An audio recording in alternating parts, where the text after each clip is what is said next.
Yo, what is up guys? Boris here coming to you guys with a walkthrough of the brand new treasure map adventure mode that was just dropped this morning. And unfortunately, if you guys are watching this video, then the maintenance that had to happen might still be going on. Unfortunately, there was an emergency maintenance. The game might still be down, but I want to get this video out for you guys so that you guys can take a look and see what this new mode is all about. First thing I want to mention, guys, is that Robin's going to take us through the tutorial of what's going to be happening. You're going to be placed in either the East Blue, the Grand Line, or the New World, depending on your pirate level. So if you're a beginning player, you'll have a lot of easier time than, let's say, someone who's in the higher pirate ranks. But that's cool. I want it to be competitive and also want it to be good for people who are just starting off. So that's the first thing that you have to keep in mind. The rewards will vary from East Blue, Grand Line, and New World. So New World will get the better rewards, but again, they will be facing tougher opponents. Right here you can see a list of all of the boosted units. They're going to get reduced cooldowns, and they will give a multiplier that will boost the number of points that you get.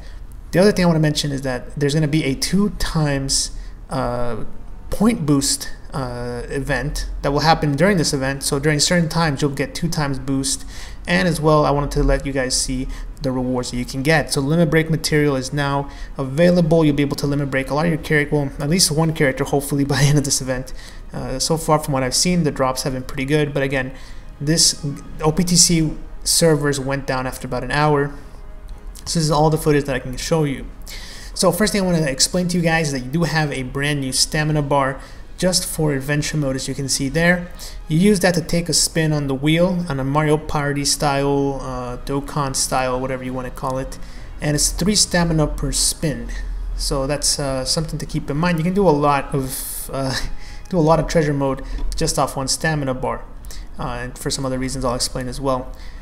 And as you travel through the board, you can collect buffs, debuffs, treasure chests that contain rewards. You can fight bosses, you can gain points, and you can also get something else I'll talk about later. But pretty much just go, take a spin, see what number you get, and based on the number you move that many tiles. Now as you can see on the left, you'll see a red box and a blue box. Red box is where you'll hold your buffs that you get. I'm about to pick up a buff right here, kind of a spoiler, and then if you pick up a debuff, that'll go in the blue box. You can have one at a time, and so you want to sort of try to override them if possible. So here we go, I rolled a 1 and I pick up my first buff. This is a +1 to any spin for 3 turns. So essentially what this means is you're going to go a little bit farther, meaning you have to take less stamina. This is really nice overall. Try to pick those up if you can. Now here we went ahead and rolled a 3, but with our +1 buff that makes it a 4. And I go ahead and pick up the treasure chest. Now treasure chests, I haven't picked up too many. Again, I was only able to play for about an hour, but in treasure chest from what I saw, you'll see right here, you get the limit break material. So in this case I ended up getting a blue crystal. You're going to have a lot of ways to get those limit break materials. Now the number 1 thing you should be focusing on is, well, obviously trying to get to the boss, but you want to take out as many mini bosses as you can. There's 4 mini bosses per stage. There's the Arlong stage, the Crocodile stage with Baroque Works, and then the Mihawk stage with the Warlords. Now the Arlong stage, they all have 4 mini bosses. In this case, Mumu was one of them. I decided to go ahead and fight Mumu. On the map, guys, it does not matter what team you use. It does matter when you get to the boss rush at the end of the map, but for now you can pick any team. Don't worry about it. You should go with the team with the most points. In this case, I didn't really know too much about it, so I decided to go ahead with a blue Lucci team. The reason I say that is because when you get to the boss rush portion, once you reach the end of the map, you have to fight all 4 mini bosses before you can take on the final boss. And for each of those, you have to use a different team. You cannot use the same character twice. But while you are on the map, that does not take into account. So you can use whatever team you want as many times as you want while you're on the mini map, and you can use them as well when you get to the boss rush. So I would recommend using the team with the highest points. Make sure to plan out your teams ahead of time as well. You can go ahead and change them while you are in the treasure map mode, but you want to make sure to make that one team with the most number of points that you get the highest multiplier going. And if you have Lucy, that's easily going to be your Lucy team. Other than that, it might be a little bit more difficult. You have to be a little more creative. But Overall, as you can see, we'll go ahead and take on the first mini boss out here. Now, the reason that I say that you want to take out as many of these as possible is because if you do defeat these bosses on the map, they will be in a weakened state when you get to the boss rush. So it's going to make them a lot easier. Trust me, these guys are a lot more difficult when you get to the boss rush stage. Now, something else to note is that if you are in the East Blue or the Grand Line, you will have an easier time with these bosses. They probably will have less HP from what I understand. Although again, I haven't done it myself. I'm in the New World, which means I'm in the top certain amount of pyro level players in the game, so it places me in the top ranks. But again, if you're Grand Line or East Blue, hopefully the bosses will be a bit easier, and they drop limit break shards. It's really exciting. And this right here, guys, this is leveling up your proficiency. So proficiency is your level that you're required to gain in order to limit break your characters. Normally you level them up with potions, but if you use them in this game mode, they will gain their proficiency little by little. So there we go. We went ahead and took out the first mini boss, and again, this is going to help us when we get to the boss rush portion. And as well, there are point rewards, guys, so the more points you accumulate, the more rewards you get, going all the way up to 1 million points.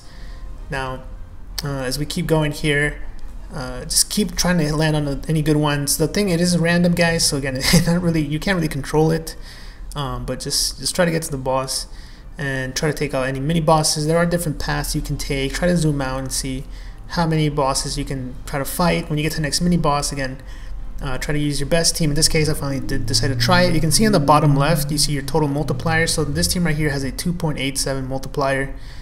Pretty good considering the fact that I didn't pull the buggy, who gives my team a huge boost. And then my other units are 1.1, and then I believe my Lucy and my friend point Lucy are a 1.2 boost. So overall, just a really awesome multiplier. Gonna help me a ton in getting those points.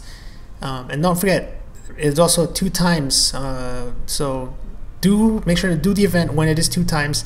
Unfortunately, because it did go down during this 2 times event that's going on currently, we probably will extend it, but we're not really sure what they're going to do. As I'm recording this video, it's still down for maintenance, emergency maintenance. So this one is true right here. Again, I went ahead and showed you. If you have Lucy, you don't have to stall on these mini bosses. They are pretty easy. But if you're running a different team, you might want to stall a little bit. When you fight a boss on the map, they have 3 stages, so only 2 stages to stall on. If you fight the boss in the boss rush, they have 5 stages. And then this right here, guys, try to pick that up. Again, it's all random, but if you can get that, that is a recovery to your stamina. It's like equivalent of picking up a snail with a stamina refill. That one refilled half my stamina, but in the Grand Line, I picked one up that refilled me a full stamina bar. So those are available. So here you go, guys. You can see the Moo and the Chew that I defeated. You can tell they're in the weakened state. That means they'll start with less HP. And it's telling you here that you can only use a character once throughout this whole boss rush. So you have to take out 4 mini bosses and then the final boss. So 5 boss fights require 5 different teams. So just make sure to bring your best 5 teams and pick wisely to make sure you do the right colors. So for instance here, I think I went ahead and started with Kurobi. Went ahead and fought him, and again, I'm gonna use I'm gonna save my best team for Arlong. So make sure that's saved because Arlong will probably get the most points. So save your best team for him. Use other teams against the other mini bosses, and you can see some of them are tough, but with Gear 4, nothing is tough. So I went ahead and easily took this room out. Definitely try to, if you're having trouble, look up some guides or strategies for some of these mini bosses and plan out your teams accordingly. Make sure to make efficient moves with your bonus characters. So if you're using some of your other side teams, try to fit in as many bonus point characters in those. Just try to be as efficient as you can. And like I said, on these stages you're going to have 5 turns to stall, so it's a lot easier to stall. And if you're running double Lucy, I believe he gets minus 10 turns of cooldown, so you should be pretty easy to take down Arlong or whatever other boss you're doing, Crocodile or Mihawk. So here we go. This is the Coliseum version of Arlong. He's the boss of the East Blue. Like I said, you are put into East Blue, Grand Line, or New World, but you do have to do all 3 stages. So even if you're in New World, you have to do East Blue, you got to do Grand Line, and then you got to go New World against Mihawk. So there we go. We get the chest, and then let me show you guys what kind of drops you can expect.